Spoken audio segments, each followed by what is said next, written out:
Hello students, आज हम electrostatics जो चैप्टर अपन ने कल स्टार्ट किया था उसका नेक्स्ट वीडियो लेके आए हैं। ठीक है, तो पहले अपन बात कर लेते हैं कि इससे प्रीवियस वीडियो के अंदर अपन ने क्या क्या कवर किया था। तो इससे पहले वाले वीडियो के अंदर अपन ने कवर किया था, एक तो डेफिनेशन ऑफ इलेक्ट्रोस्टैटिक्स, चार्ज को अपन ने कवर किया था, और प्रॉपर्टीज ऑफ अपन ने चार्ज को देखा था, यही देखा था ना। और फिर बाद में क्वांटाइजेशन के एक न्यूमेरिकल भी अपन ने देख लिया था। आज हम जो देखने वाले हैं, आज है इसका आगे का पोर्शन, यानी कि अपने पास में जो बॉडी के ऊपर जो चार्ज आता है उसके मेथड्स क्या हैं, methods of charging a body. Second point आता है कूलॉम्स लॉ, आज अपन इसके अंदर डिस्कस करने वाले हैं।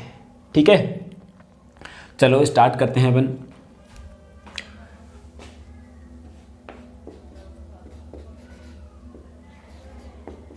मेथड्स ऑफ चार्जिंग, जो चार्जिंग के मेथड हैं वो क्या क्या है वो अपन डिस्कस करने वाले हैं। ठीक है, तो पहला जो मेथड है अपने पास में चार्जिंग का वो तो है फ्रिक्शन बाय फ्रिक्शन। सेकेंड है अपने पास में कंडक्शन।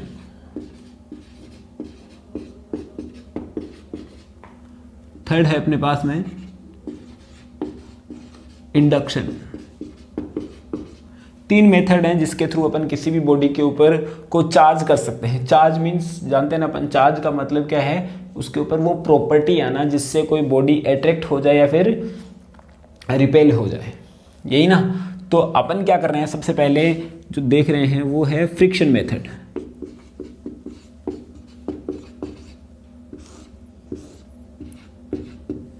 फ्रिक्शन के अंदर अपन ने क्या किया था, एक एग्जाम्पल मैंने आप लोगों को बताया था। किसी भी बॉडी को अगर अपन ने रब करते हैं, दो बॉडीज़ को अगर अपन ने रब करते हैं, तो अपन ने देखा था कि एक बॉडी के जो इलेक्ट्रॉन है दूसरी बॉडी के अंदर ट्रांसफ़र हो जाते हैं।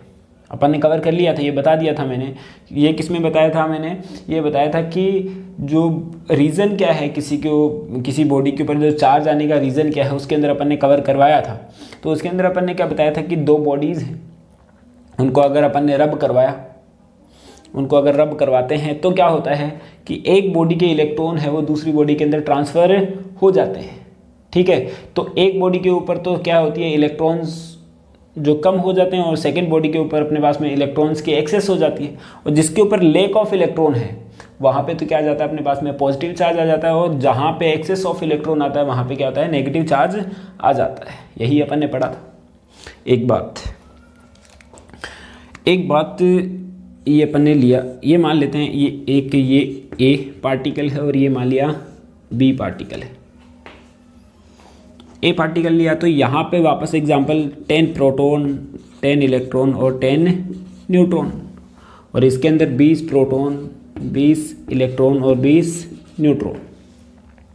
मान लिया कि दो इलेक्ट्रॉन इधर से इधर चले गए, मान लेते हैं, या तो इधर से इधर जा सकते हैं या इधर से इधर जा सकते हैं। ये अभी तक अपने को मालूम नहीं है ये क्यों होता है, ये भी बताएंगे अपन। याद रखना ये चीज़ अपने को बतानी है, बताएंगे ज़रूर इसको। ठीक है, लेकिन सही समय आने दो। तो अब यहाँ पे क्या होता है कि दो इलेक्ट्रॉन्स यहाँ से चले जाते हैं, तो यहाँ पे नंबर ऑफ़ इलेक्ट्रॉन्स कितने बच जाते हैं, 8, और यहाँ पे नंबर ऑफ़ इलेक्ट्रॉन्स कितने हो जाते हैं, 22 इलेक्ट्रॉन्स। ठीक है, अब बात आती है कि सर यहाँ से इसकी वजह से तो यहाँ पे तो क्या आ गया, पॉजिटिव चार्ज आ गया, और यहाँ पे क्या आया, नेगेटिव चार्ज आया। बिल्कुल ठीक बात। अब फर्क बोलता है कि क्या सर, जो अगर चार्ज आता है तो मास में भी इफेक्ट होता है, मास में भी फर्क पड़ता है। जैसे कि मान लीजिए कि ये 10 kg का है, ये मान लिया 20 kg का है, तो इनकी मास में भी फर्क पड़ेगा क्या। ठीक है, मास उनका चेंज होगा या नहीं होगा। एक बात तो देखो, इलेक्ट्रॉन इधर से इधर गए तो इलेक्ट्रॉन का मास तो कुछ होता ही है ना, कितना होता है, 9.1 × 10⁻³ 31 kg। तो दो इलेक्ट्रॉन ज़्यादा इधर आ गए तो इनका मास ज़्यादा हो गया ना इसका, यानी कि जिसके ऊपर नेगेटिव, यानी कि यहाँ पे क्या हो गया, मास आ गया ज़्यादा, यानी कि मास भी ट्रांसफ़र हो रहा है। क्या हो रहा है, मास भी ट्रांसफ़र हो रहा है, यानी कि जहाँ पे इलेक्ट्रॉन जा रहे हैं वहाँ पे मास बढ़ रहा है, जहाँ से इलेक्ट्रॉन जा रहे हैं वहाँ पे मास क्या हो रहा है, कम हो रहा है। क्लियर बात। एक चीज़ एक और है अपने पास में, चार्ज की डेफिनेशन अपने को बताती है कि जो प्रॉपर्टी ऑफ ए मैटर, यानी कि किसी मैटर की प्रॉपर्टी, अगर मैटर ही नहीं होगा तो वो प्रॉपर्टी कहाँ से आएगी। यानी कि कहने का मतलब क्या है कि जो चार्ज है वो बिना मास के है ही नहीं, किसी मास पर भी ही आ सकता है चार्ज, समझ रहे हो ना। अगर पर जो मास है वो बिना चार्ज के रह सकता है, जैसे कि ये बॉडी है वो क्या है, बिना चार्ज के है। चार्ज कितना है इसके ऊपर, 0 है। चार्ज 0 होने का मतलब क्या है, इसका मतलब ये बिल्कुल नहीं है कि यहाँ पे इलेक्ट्रॉन्स नहीं है, इलेक्ट्रॉन्स तो हैं, every particle have electrons, protons and neutrons.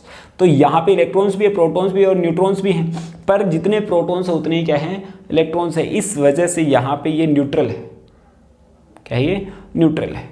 अब ये मास है इसका, फिर भी ये न्यूट्रल है। लेकिन अब इसको रब किया जाए, तो यहाँ पे चार्ज आ जाता है। मैं कहना क्या चाह रहा हूँ कि बिना मास के चार्ज वैलिड नहीं है, जबकि मास बिना चार्ज के वैलिड है। ठीक है बात, एक बात तो ये समझ में आती है। एक अपन एग्जाम्पल लेते हैं, जैसे कि अपन करते भी हैं, अपन स्केल का एग्जाम्पल लिया था, उसी स्केल का अपन लेते हैं। कभी अपन क्या करते हैं कि स्केल को अपन ऐसे घिसते हैं, ठीक है। अब उसको क्या किया अपन ने, जो सॉइल पार्टिकल्स है उसके पास में अपन लेके गए उसको, तो सॉइल पार्टिकल क्या होंगे, अट्रैक्ट होंगे उसकी तरफ, ठीक है ना बात। क्यों, क्योंकि ये चार्ज हो गई, इस वजह से अट्रैक्ट हो रहे हैं। अब कभी भी अगर मैं कोई मेटेलिक रोड है उसको रब करता हूं तो वो चार्ज नहीं होती। अब आप बोलोगे सर ये क्या मतलब हुआ, मेटेलिक अगर कोई, जैसे कि मान लिया यहाँ पे मैं क्या ले लेता हूँ, एक रोड लेता हूँ, एक रोड ले ली मैंने एबोनाइट, या फिर मैं आयरन रोड ले लेता हूँ। आयरन रोड को मैं ऐसे करूँगा, किसी से भी घिस दूंगा तो वो चार्ज होगी ही नहीं, बिल्कुल चार्ज नहीं आएगा। ऐसा क्यों, ऐसा इसलिए क्योंकि अब इसका जो चार्ज है, इसके ऊपर जो चार्ज जनरेट होगा, मेटल है तो मेटल से अपनी बॉडी के अंदर ट्रांसफर हो जाता है, और बॉडी से ट्रांसफर होता हुआ कहाँ चला जाता है, अर्थ के अंदर चला जाता है। इसलिए मेटल की जो मेटल रोड को अगर मैं सीधे पकड़ के ऐसे इसको रब कर रहा हूँ तो इसके ऊपर चार्ज नहीं आएगा, जब है ना। जबकि अगर यहाँ पे मैं उसके क्या लगा दूँ, एक हैंडल लगा दूँ, जैसे कि पेचकस के अंदर होता है एक हैंडल होता है, उसको अगर रब किया जाए तो इसके ऊपर चार्ज आ जाएगा। ठीक है बात, क्योंकि चार्ज मूव ही नहीं कर सकता प्लास्टिक से अपनी बॉडी के अंदर। तो ये चीज़ अपने को कवर करनी थी। तो ये मेथड था अपने पास में फ्रिक्शन मेथड। ठीक है बात। सेकेंड मेथड है अपने पास में कंडक्शन मेथड।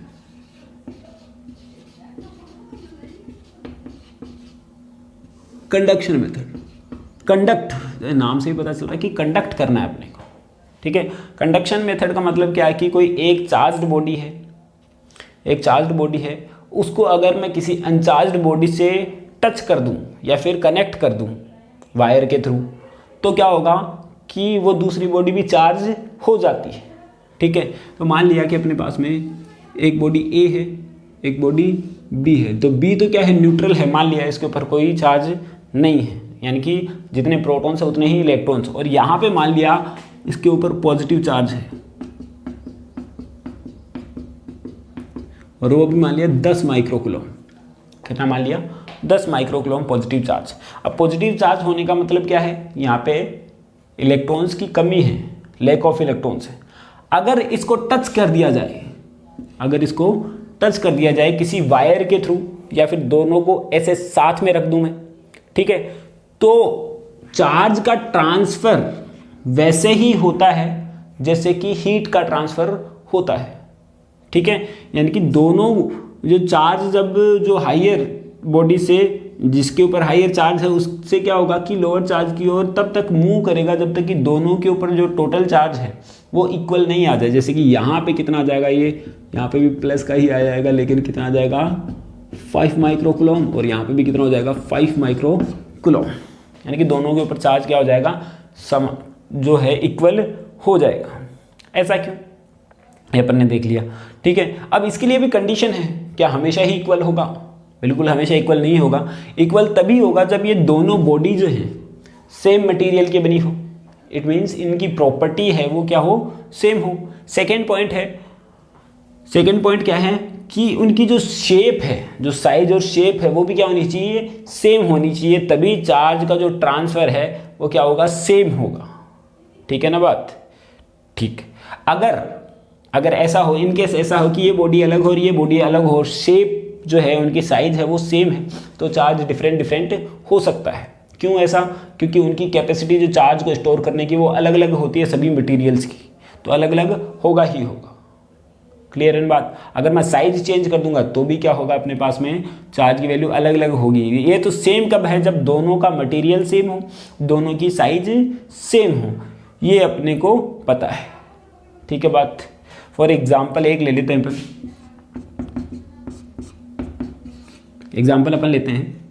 मान लिया अपने पास में ए है, 10 माइक्रोकूलम चार्ज है यहाँ पे, ठीक है, और बी के ऊपर ले लिया अपन ने 20 माइक्रोकूलम चार्ज, सी पर ले लिया अपन ने -10 माइक्रोकूलम।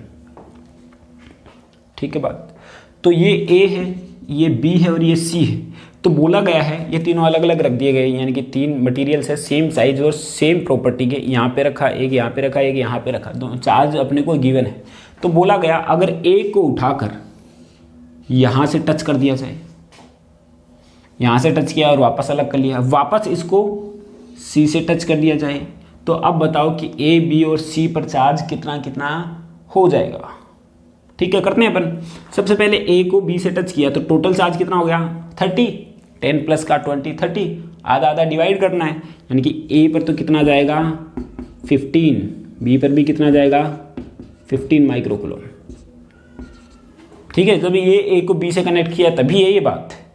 अब ए को सी से किया है तब क्या होगा, ए को सी से किया तो ये तो कितना बचा अपने पास में, ये -10 और ये क्या है 15 है, तो -10 प्लस का 15 कितना बचा 5, यानी कि 5 बचा, और 5 इन दोनों में आधा आधा डिवाइड हो जाएगा, यानी कि कितना बचेगा यहाँ पे 2.5 माइक्रोकूलम, यहाँ पे 15 माइक्रोकूलम, और जो सी है वहाँ पे भी कितना आएगा 2.5 माइक्रोकूलम आंसर आने वाला है। ठीक है ना बात। तो ये क्या है अपने पास में, कंडक्शन मेथड है। कौन सा मेथड है, कंडक्शन मेथड है। क्लियर बात। चलो ये अपन ने पढ़ लिया कंडक्शन मेथड। अब अपन बात करते हैं इंडक्शन मेथड, और जो कि बहुत ही इंपॉर्टेंट मेथड है, अपने को समझना है। दोनों मेथड समझ में आ गए होंगे। अब जो अपन देखने वाले हैं इंडक्शन मेथड की बात करेंगे। ठीक है, अब जो इंडक्शन मेथड है वो एक ऐसा मेथड है, यानी कि बॉडी को बिना चार्ज किए हुए ही, यानी कि ऐसा नहीं, किसी बॉडी को बिना टच किए हुए ही मैं उसको क्या कर सकता हूँ, चार्ज कर सकता हूँ with the help of induction method. Clear, कैसे देखते हैं।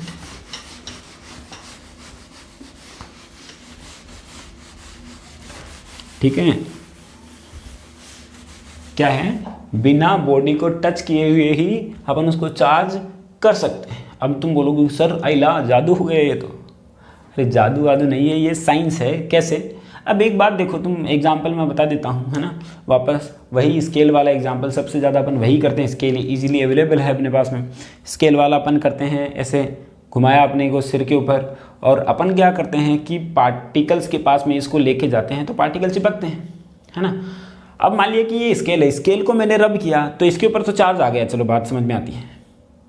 लेकिन जो सॉइल पार्टिकल्स हैं उनको थोड़ी चार्ज किया है, अरे उनको थोड़ी चार्ज किया, उनको थोड़ी रगड़ा तुम लोगों ने, से रगड़ा है तो बता दो वैसे मुझे, तो उनको खिंचा नहीं, लेकिन वो क्यों चार्ज हो रहे हैं, वो तो चार्ज हुए ही नहीं, वो क्यों अट्रैक्ट हो रहे हैं, चार्ज तो इसको किया ना। और जो प्रॉपर्टी होती है चार्ज की, एक प्रॉपर्टी और लिख सकते हैं, same kind of nature charge always repel each other, और डिफरेंट जो अनलाइक चार्ज जो है अट्रैक्ट ईच अदर, यानी कि दोनों पॉजिटिव है तो क्या वो करेंगे, एक दूसरे को रिपेल करेंगे, दोनों नेगेटिव है तो एक दूसरे को रिपेल करेंगे। और अगर दोनों हैं वो पॉजिटिव नेगेटिव है, एक पॉजिटिव है और एक नेगेटिव है, तो दोनों क्या करेंगे, अट्रैक्ट करेंगे। ठीक है कि नहीं, तो ये अपन जानते हैं। तो अब हम क्या कर रहे हैं, इंडक्शन मेथड क्या है, इंडक्शन मेथड क्या है। तो इंडक्शन मेथड के अंदर अपन क्या करने वाले हैं, किसी बॉडी को बिना टच किए हुए ही चार्ज करेंगे। कैसे, एग्जाम्पल के थ्रू अपन समझेंगे। ठीक है। तो मान लेते हैं कि एक अनचार्ज्ड बॉडी है, ये मान लिया अपने पास में एक अनचार्ज्ड बॉडी है, और यहाँ पे मैं कोई एक रॉड लेके आ जाता हूँ, यहाँ पे बहुत ज़्यादा, इससे बहुत ज़्यादा डिस्टेंस के ऊपर एक रॉड पड़ी है, पॉजिटिव चार्ज है इसके ऊपर, मान लिया पॉजिटिव चार्ज है, इसका मतलब क्या हुआ, इसके ऊपर क्या है, इलेक्ट्रॉन्स कम है, इलेक्ट्रॉन्स क्या है, कम है। अब देखो ये काफ़ी ज़्यादा डिस्टेंस पे है, तो डिस्टेंस ज़्यादा है तो जो इलेक्ट्रोस्टैटिक फोर्स है, यानी कि जो लगेगा ही नहीं, जैसे कि मैंने स्केल को यहाँ से मैं क्या करूँ, पार्टिकल को चिपकाने की कोशिश करूँगा तो आएंगे क्या इधर, नहीं, वो तो पास में लेके जाना पड़ेगा। तो यहाँ पर तो अभी तक तो इस कंडीशन में इसके ऊपर कोई चार्ज नहीं है, न्यूट्रल है। लेकिन जैसे मैं इसको पास में लेके जाता हूँ, जैसे मैं इसको पास लेके चला गया, ठीक है, तो जैसे ही मैं पास लेके जाता हूँ तो क्या होता है कि एवरी पार्टिकल के अंदर जो क्या होते हैं, एटम्स होते हैं, और एटम्स के अंदर क्या होते हैं, इलेक्ट्रॉन्स जो ऑर्बिट्स में मूव करते हैं, ठीक है। तो यहाँ पे पॉजिटिव चार्ज है, और यहाँ पे जो अपने पास में एटम्स हैं उनके जो इलेक्ट्रॉन्स हैं वो बाहर निकल के कहाँ आ जाते हैं, इस साइड में आ जाते हैं। क्यों ऐसा, इनके अट्रैक्शन की वजह से। क्या होता है, इनके अट्रैक्शन की वजह से। और पॉजिटिव चार्ज ऐसे मान लिया जाता है कि इस साइड में चला जाता है। क्यों ऐसा, क्योंकि न्यूक्लियस थोड़ा सा खिसक जाता है, वो बात की है ना। अलग अलग रूल्स हैं, सब लोगों का अलग अलग कहना है इसके बारे में। इधर नेगेटिव आ गया तो उधर पॉजिटिव वैसे ही आ जाएगा। या फिर कोई लोग ऐसे भी बोलते हैं, किसी बुक्स में ऐसे भी लिखा हुआ होता है कि ये पॉजिटिव है तो यहाँ पे जो न्यूक्लियस होता है वो अपनी इस पॉजिटिव से थोड़ा सा रिपेल होकर अपनी पोजिशन चेंज कर लेता है, थोड़ा सा उधर खिसक जाएगा, इस वजह से यहाँ पे क्या आ गया, पॉजिटिव चार्ज आ गया।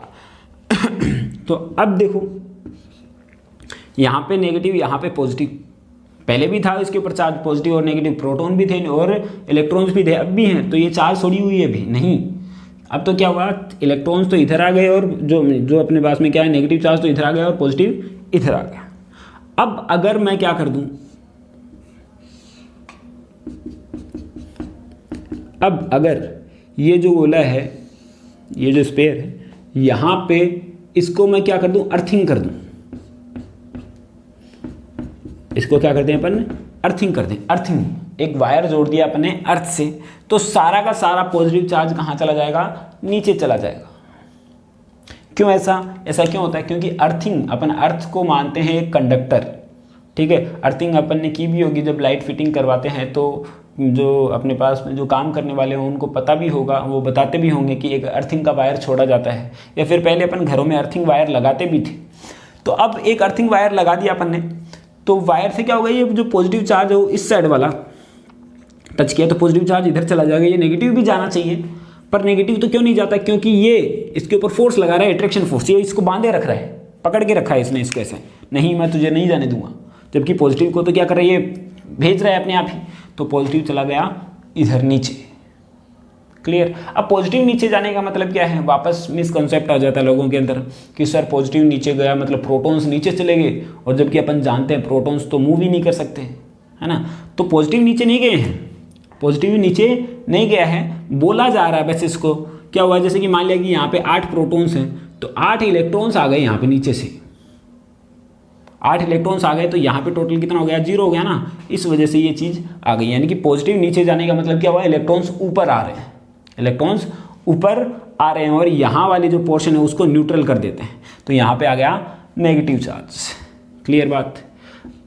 एक चीज़, अब यहाँ पे इस रोड को मैं थोड़ा सा यहाँ से हटा लेता हूँ, तो जैसे ही मैं इस रोड को हटाता हूँ तो ये जो नेगेटिव चार्ज है वो इक्वली डिस्ट्रीब्यूट होता है। मैंने अर्थिंग को भी हटा दिया, इसको भी दूर कर दिया, अलग अलग कर दिया, तो नेगेटिव चार्ज है वो इस साइड में नहीं रह के टोटल सरफेस पे इक्वली डिस्ट्रीब्यूट हो जाता है। और यही जो मेथड है वो क्या होता है, इंडक्शन मेथड होता है। कौन सा मेथड है ये, इंडक्शन मेथड है। क्लियर है ना बात। तो ये हो गया अपने पास में इंडक्शन मेथड। अब एक बात ध्यान रखनी की, जो अर्थिंग है, अर्थिंग का साइन कैसे होता है, ऐसे, फिर छोटा, फिर छोटा, फिर छोटा, फिर छोटा, ऐसे। क्या होता है ऐसा, अरे याद किया होगा, ऐसे तुम लोगों ने देखा भी होगा कभी, है ना। या तो जो पुराने टाइम का एंटीना देखा होगा वो होगा, या फिर इसे देखकर मुझे थोड़ा सा उसकी याद आ जाती है, जो इंद्र का वज्र था ना, उसकी याद आ जाती है। ठीक है, तो इस टाइप का ये अर्थिंग का साइन है। तो इस वजह से इसी टाइप से अपन ने ऐसे कर लिया। ऐसे ही मैं चाहूँ तो पॉजिटिव लेके यहाँ पे नेगेटिव चार्ज लेके भी मैं कर सकता हूँ, ठीक है। तो यहाँ पे मैं नेगेटिव चार्ज लेके करता हूँ। देखो एक बार यहाँ पे मैंने क्या किया, ये नेगेटिव चार्ज ले लिया, ये तो न्यूट्रल है। अब क्या होगा, इसके प्रोटॉन्स इधर आ जाएंगे, यानी कि यहाँ पे पॉजिटिव चार्ज इधर आ जाएगा और नेगेटिव चार्ज क्या आ जाएगा, इधर आ जाएगा। वापस वही का वही प्रोसेस, इसको अर्थिंग कर देंगे, ये तो कहाँ चला जाएगा, नीचे चला जाएगा। और इस कंडीशन के अंदर क्या होगा, पॉजिटिव चार्ज यहाँ पे आ जाएगा, पॉजिटिव चार्ज यहाँ पे इक्वली डिस्ट्रीब्यूट हो जाएगा सरफेस के ऊपर। कहने का मतलब क्या हुआ, इससे अपन ने क्या किया, बिना टच किए हुए बॉडी को क्या कर दिया, चार्ज कर दिया, ठीक है। और यही जो मेथड है, उसी मेथड को अपन क्या बोलते हैं, इंडक्शन मेथड। कौन सा मेथड बोलते हैं, इंडक्शन मेथड है, ठीक है बात।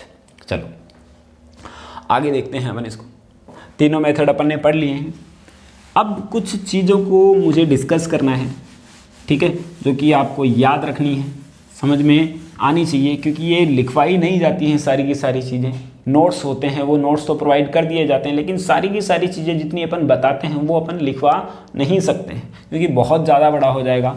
तो वो चीज़ें, कुछ चीज़ें अपने को ध्यान ही रखनी होती हैं, ठीक है। चलो बताते हैं अपन उनके बारे में।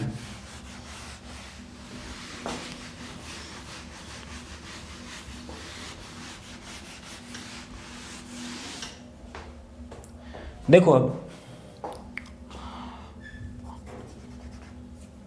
हमने क्या किया कि अगर इंडक्शन मेथड के अंदर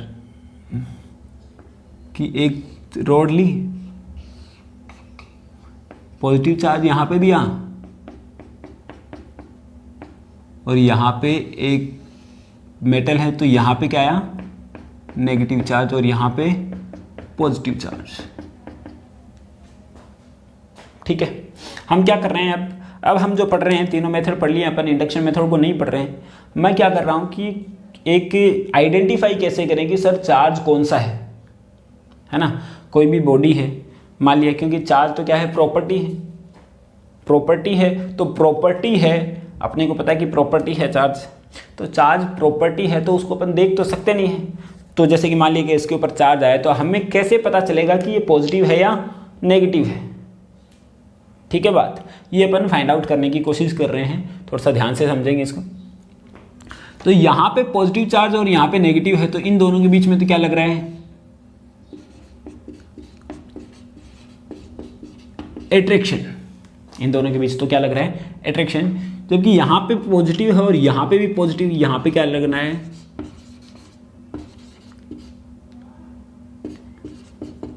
रिपल्सन।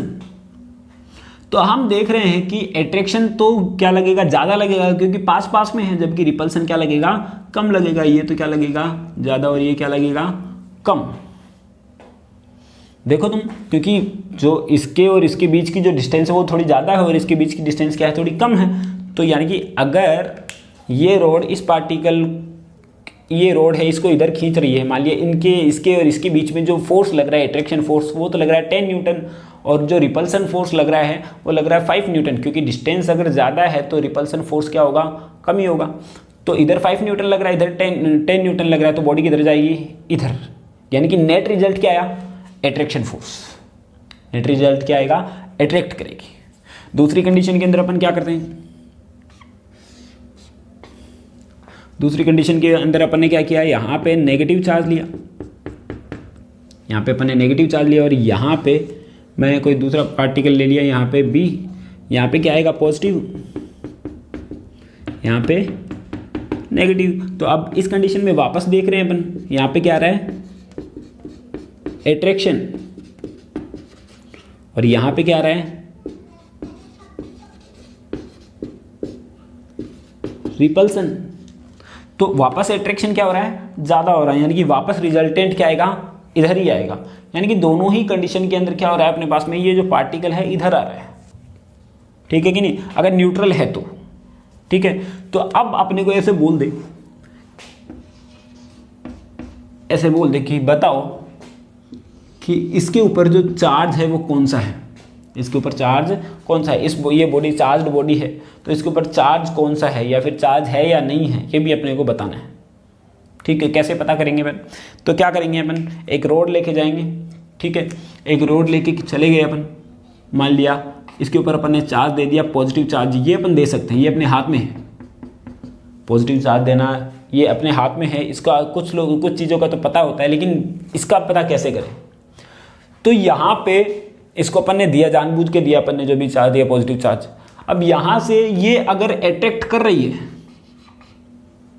अगर ये मान लिया अट्रैक्ट कर रही है, तो अपन क्या अपन पता लगाएंगे इसके बारे में कि अट्रैक्ट कर रही है, क्या इसके ऊपर नेगेटिव चार्ज है?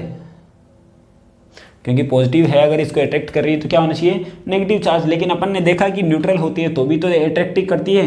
तो यानी कि अपने को इस चीज़ से पता नहीं लग पा रहा है कि ये इसके ऊपर नेगेटिव है या पॉजिटिव है, ठीक है। अगर यहाँ पे अगर वापस मैं क्या करता हूँ, दोबारा एक ये प्लेट लेके आता हूँ, है ना, तो अब भी ये अट्रैक्ट करे, दोनों ही टाइम में अट्रैक्ट करे, इसका मतलब क्या हुआ, ये न्यूट्रल है। दोनों ही कंडीशन में अट्रैक्ट करे तो क्या है, न्यूट्रल है।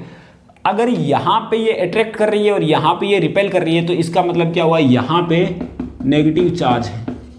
यहाँ पे कौन सा चार्ज है, नेगेटिव, क्योंकि नेगेटिव होगा तो ही रिपेल होगा। यहाँ से यहाँ पे रिपेल कर रही है, इसका मतलब क्या हुआ, पॉजिटिव चार्ज है। इसका मतलब अगर मैं ऐसे कहूँ अट्रैक्ट कर रही है, अट्रैक्ट करने से अपने को पता नहीं लग पाता कि बॉडी के ऊपर चार्ज कौन सा है, क्योंकि अट्रैक्ट तो न्यूट्रल भी हो सकती है, ठीक है कि नहीं। इसलिए जो मेन कहने का मतलब क्या हुआ कि रिपल्सन क्या है, राइट प्रूफ है कि इसके ऊपर चार्ज है, इसके ऊपर चार्ज है, नहीं तो अपने को पता ही नहीं लगेगा कि इसके ऊपर चार्ज है या नहीं है। यानी कि दो बॉडी अगर रिपल करने लग जाए तो उसी से अपने को पता चलेगा कि इसके ऊपर चार्ज है या नहीं है और कौन सा चार्ज है। क्लियर इन बात, अमाउंट नहीं पता चलेगा, सिर्फ इतना पता चलेगा कि चार्ज कौन सा है। क्लियर है, एक चीज़ अपने को यह समझ में आती है, तो ये अपन ने देख ली। अब अपन देखते हैं, ये अपन ने पढ़ लिया चार्ज को कैसे फाइंड आउट करना है, ये भी अपन ने देख लिया। अब अपन देख रहे हैं कूलॉम्स लॉ। कूलॉम्स लॉ यानी कि चार्ज, अब अपन ने देखा कि दो जो चार्ज हैं आपस में अट्रैक्ट करते हैं या रिपेल करते हैं, सेम काइंड के हैं, सेम नेचर के हैं, तो वो क्या करेंगे, रिपेल करेंगे। जबकि अपोजिट नेचर के हैं तो वो क्या करेंगे, अट्रैक्ट करेंगे। अरे ठीक है ना बात, अरे समझ में आ रही है ना।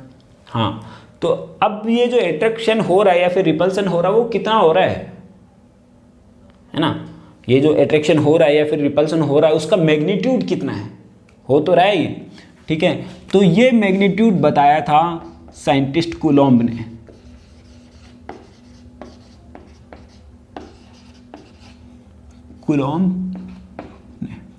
कूलॉम्स लॉ, ठीक है। तो क्या बताया उसने कि दो अगर चार्ज हैं अपने पास, ये मान लिया Q1 है, ये मान लिया Q2 है, ठीक है, और बीच की डिस्टेंस इनकी R है, तो बताया कि इन दोनों की जो बीच फोर्स लगने वाला है वो दोनों चार्ज के प्रोडक्ट के तो प्रोपोर्शनल और बीच की डिस्टेंस के स्क्वायर के प्रोपोर्शनल ये होता है। तो ये इक्वेशन इन्वर्सली प्रोपोर्शनल, स्क्वायर के इन्वर्सली प्रोपोर्शनल ये होता है। ये इक्वेशन नंबर 1, ये इक्वेशन नंबर 2 देती। और ये जो फोर्स की जो डायरेक्शन आएगी, क्योंकि मैग्नीट्यूड और डायरेक्शन होगा, वो क्या होगी, अलोंग द, या तो इधर होगी, रिपल्सन होगा तो अट्रैक्शन होगा तो ये इधर होगी। यानी कि दोनों को जो ज्वाइन कर रही है उसी लाइन के अकॉर्डिंग, इनकी उन्हीं जो लाइन है, ये दोनों को जोड़ने वाली लाइन है, उसके अकॉर्डिंग ही इसकी डायरेक्शन होने वाली है। तो भाई इक्वेशन 1 और 2 अपन क्या लिख सकते हैं, F proportional to Q1 Q2 upon में R स्क्वायर, यानी कि F equal to K Q1 Q2 upon में R स्क्वायर। पढ़ा था अपन ने ऐसा कुछ, याद है ना। यहाँ पे कुछ चेंज आ रहा है, यहाँ पे, ठीक है। ग्रेविटेशनल लॉ के अंदर अपन ने पढ़ा था F equal to G m1 m2 upon में R स्क्वायर, ठीक है। उसी से इंस्पायर्ड होकर ये फॉर्मूला बनाया भी गया है, कूलॉम्ब ने उसी को लेके बनाया था ये चीज़, ठीक है। और ये जो चार्ज है ये क्या है, पॉइंट चार्ज है, पॉइंट चार्ज है, इसके बारे में भी अपन डिस्कस करेंगे। तो ये आ गया और मात में K Q1 Q2 अपॉन में R स्क्वायर। इसका कहने का मतलब क्या हुआ, अगर दोनों चार्ज की वैल्यू बढ़ती है तो दोनों के बीच का जो फोर्स है वो भी बढ़ेगा। अगर बीच की डिस्टेंस घटेगी, बढ़ेगी तो उनका फोर्स जो क्या होगा अपने पास में डिक्रीज होगा, और ये क्या आ जाता है F इक्वल टू के Q1 Q2 अपॉन में R स्क्वायर। और यहाँ पे क्या है, ये जो K है वो क्या है, कूलॉम्स कांस्टेंट है, कांस्टेंट है। और ये जो आता है ये बताया गया है, ये कितना होता है 1 अपॉन में 4 पाई of epsilon not, 4 pi of epsilon not. यहाँ पे ये जो ये क्या है, इसको ऐसे बनाते देखो, एप्सिलॉन, एप्सिलॉन, एप्सिलॉन नॉट। ये क्या है, परमिटिविटी ऑफ वैक्यूम, यानी कि वैक्यूम तो अपन जानते हैं, परमिटिविटी का मतलब क्या हुआ कि मतलब है अपने पास में, यानी कि जो वैक्यूम है उसमें से चार्ज फ्लो होने की कैपेसिटी को ही क्या बोला जाता है, परमिटिविटी बोला जाता है। परमिटिविटी ऑफ वैक्यूम, वैक्यूम में चार्ज फ्लो होने की कैपेसिटी, ठीक है। अगर मीडियम आता तो मीडियम में से चार्ज फ्लो होने की कैपेसिटी, तो वैक्यूम की तो परमिटिविटी जो निकाल रखी है वो कितनी होती है 8.85 इंटू में 10 to the power minus 12 coulomb square upon में न्यूटन इंटू में मीटर स्क्वायर होती है। तो एप्सिलॉन नॉट की वैल्यू ये है। तो के की वैल्यू क्या आएगी बोलो, के की वैल्यू कितनी आएगी 1 अपॉन में 4 इंटू में 3.14 इंटू में 8.85 इंटू में 10 to the power minus 12 equal to कितना आया 9 into 10 to the power 9 newton into में मीटर स्क्वायर अपॉन में coulomb square.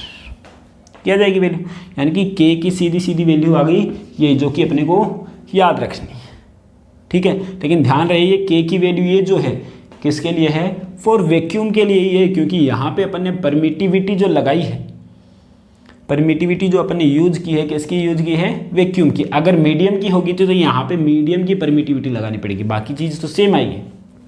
Like in medium में क्या होगा, मीडियम के अंदर क्या आएगा, जो के डैश मान लेते हैं अपन इसको 1 अपॉन में 4 पाई एप्सिलॉन, इसको बोल दिया एप्सिलॉन।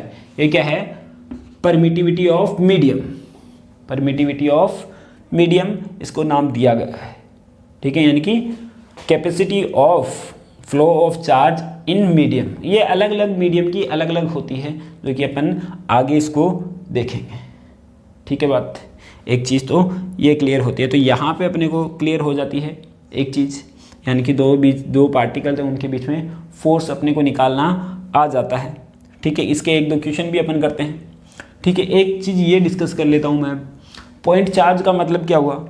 अब ये क्या नाम दिया गया, पॉइंट चार्ज के बारे में बताया गया, और मैंने शुरुआत में तुम लोगों को बताया था कि चार्ज की कोई शेप नहीं होती, चार्ज की कोई शेप नहीं होती, लेकिन फिर भी पॉइंट चार्ज इसने क्यों दिया, इसलिए दिया है इसने कि मतलब एक स्मॉल पार्टिकल है जिसका मास भी स्मॉल है, उसके ऊपर चार्ज आ गया, जैसे कि मान लिया कि एक छोटा सा एकदम गोल सा पार्टिकल है उसके ऊपर चार्ज आ गया, तो उसी को क्या नाम दे दिया उसने, पॉइंट चार्ज दे दिया, ठीक है कि नहीं। क्योंकि अपन जानते हैं कि ये जो पॉइंट है इसके ऊपर चार्ज फ्लो होगा तो क्या होगा, इक्वली डिस्ट्रीब्यूट हो जाएगा टोटल सरफेस के ऊपर, ठीक है। तो इसकी भी साइज कैसी हो जाएगी अपने पास में, ऐसी की ऐसी ही हो जाएगी, इसलिए इसको क्या नाम दिया, पॉइंट चार्ज नाम दिया है।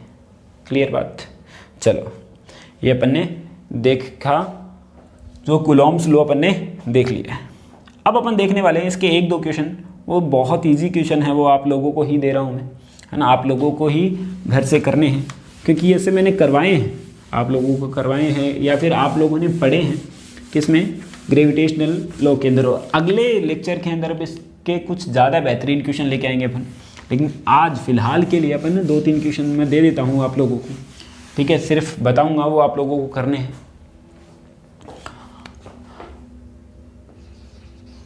एग्जाम्पल फर्स्ट, ठीक है, ये बेसिक क्वेश्चन है, छोटे छोटे क्वेश्चन है, पहले आपको इन्हीं के ऊपर कंसंट्रेट करना है, उसके बाद में अपन धीरे धीरे अपना लेवल बढ़ाएंगे, ठीक है। तो कहीं ऐसा नहीं हो जाए कि सर ये तो हमें आते हैं आप क्या करवा रहे हो, ऐसा, लेकिन ये ज़रूरी है ना। एलिमेंट्री क्वेश्चन है, बहुत छोटे क्वेश्चन है, लेकिन बहुत ज़्यादा इंपॉर्टेंट है, इनको अपन स्किप नहीं कर सकते।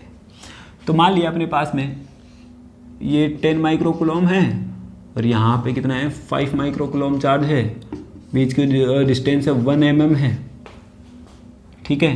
Find FE, electrostatics force between them. ठीक है, क्वेश्चन नंबर सेकंड है, दो पार्टिकल्स हैं, इसके ऊपर Q1 चार्ज है, इसके ऊपर Q2 चार्ज है, बीच की डिस्टेंस कितनी है, R है। ठीक है, इन दोनों के बीच में जो फोर्स लग रहा है, F जो लग रहा है 64 न्यूटन। अगर इनके बीच की डिस्टेंस जो आधी कर दें अपन, बीच की डिस्टेंस आधी कर दें, चार्ज इतना का इतना ही रह जाए और ये डिस्टेंस कितनी हो जाए, आधी, R/2 हो जाए, तो फोर्स कितना लगेगा, ये अपने को निकालना है। ठीक है, और भी क्वेश्चन ऐसे करवाए हैं मैंने काफ़ी, वो अपन देख लेते हैं। क्लियर बात, ये अपन ने 2 क्वेश्चन आप लोगों को करने हैं। इसके अलावा अपन कल से ये चैप्टर जो हो रहा है स्टार्ट, और इसके कुछ क्वेश्चंस अपन करने लग जाएंगे। अब एक बात और डिस्कस कर लेता हूँ आप लोगों से, और ये अपन ने देखा कि ये जो अपने पास में फोर्स आया वो सिमिलर है किसके, ग्रेविटेशनल फोर्स के। तो कुछ सिमिलैरिटीज़ हैं, कुछ नहीं हैं, वो आप लोगों को बता देता हूँ। तो सिमिलैरिटीज़ तो अपने को दिख रही है कि एक जैसा सा फॉर्मूला है ना, सेम नेचर है। एक चीज़ तो वो थी कि वो जो ग्रेविटेशनल जो फोर्स था वो मीडियम पे डिपेंड नहीं कर रहा था, कोई सा भी मीडियम हो, कैसा भी मीडियम हो, वो सेम लग रहा था। जबकि ये क्या कर रहा है, मीडियम पे डिपेंड कर रहा है, क्योंकि एप्सिलॉन नॉट क्या है, एप्सिलॉन क्या है, permittivity of vacuum, epsilon not. और मीडियम होगा तो मीडियम की अलग होगी, यानी कि क्या होगा, फोर्स की वैल्यू चेंज होगी, जब मीडियम चेंज होगा। तो सेकेंड पॉइंट, जो ग्रेविटेशन, एक जो है अपने पास में ग्रेविटेशनल जो फोर्स था वो क्या था, मतलब बहुत ज़्यादा डिस्टेंस तक लग सकता है वो फोर्स, जबकि ये जो फोर्स है ज़्यादा डिस्टेंस तक नहीं लग सकता। देखा आप लोगों ने, थोड़ी सी इसकी जो रेंज होती है वो थोड़ी कम होती है। थर्ड पॉइंट, जो ग्रेविटेशनल फोर्स है वो क्या होता है, वीक फोर्स होता है। जबकि ये जो फोर्स है अपने पास में, ये जो फोर्स है, जो इलेक्ट्रोस्टैटिक्स फोर्स है, ये क्या होता है, स्ट्रॉन्ग फोर्स होता है, बहुत ज़्यादा स्ट्रॉन्ग फोर्स होता है। ठीक है ना बात, तो स्ट्रॉन्ग फोर्स होता है, ये अपने पास में अपन ने देख लिया। चाहे तो अपन इसका एग्जाम्पल भी कर सकते हैं। ठीक है, तो तुम देख सकते हो कि मान लिया कि एक प्रोटॉन ले लिया, एक न्यूट्रॉन ले लिया, बीच की डिस्टेंस में लग देता हूँ 1 एंगस्ट्रॉम। ठीक है, तो तुम पहले तो Fe निकाल लो, इलेक्ट्रोस्टैटिक्स फोर्स निकालो, दूसरा क्या निकाल लो, Fg निकाल लो। तो तुम देखोगे दोनों कंडीशन में, तो तुम देखोगे कि Fe बहुत ज़्यादा है। इसका जो चार्ज है Fe क्या होता है, Q1 Q2 अपन में R², तो चार्ज अपन जानते हैं 1.6 × 10⁻⁻⁻19, यहाँ पे भी इतना आएगा। जबकि जो ग्रेविटेशनल जो फोर्स है उसके अंदर जो प्रोटॉन का जो मास आएगा यहाँ पे कितना होता है, 1.67 × Gm1m2/r²। G की वैल्यू है अपने पास में, m1 की वैल्यू यानी कि प्रोटॉन का मास, m2 की वैल्यू मतलब इलेक्ट्रॉन का मास। ठीक है, और बीच की डिस्टेंस सेम आनी है, तुम दोनों में ये निकाल के ये कर सकते हो। ठीक है, चलो आज के लिए इतना ही। आप लोगों को ये समझ में आया होगा, और इन क्वेश्चंस को करना है, अगर नहीं होता है सॉल्व तो आप मुझसे पूछ सकते हैं कमेंट बॉक्स में जाके। क्लियर, और आप लोगों को कमेंट जो करना ही है, अगर समझ में आता है तो आपको लिखना है कि सर समझ में आ गया, नहीं आया तो आप बोल सकते हो कि ये चीज़ समझ में नहीं आई है। क्लियर है ना बात। ठीक है, इससे ये अटेंडेंस भी लग जाएगी आपकी कि हाँ ये इन लोगों ने देख लिया है। Clear, thank you, have a nice day.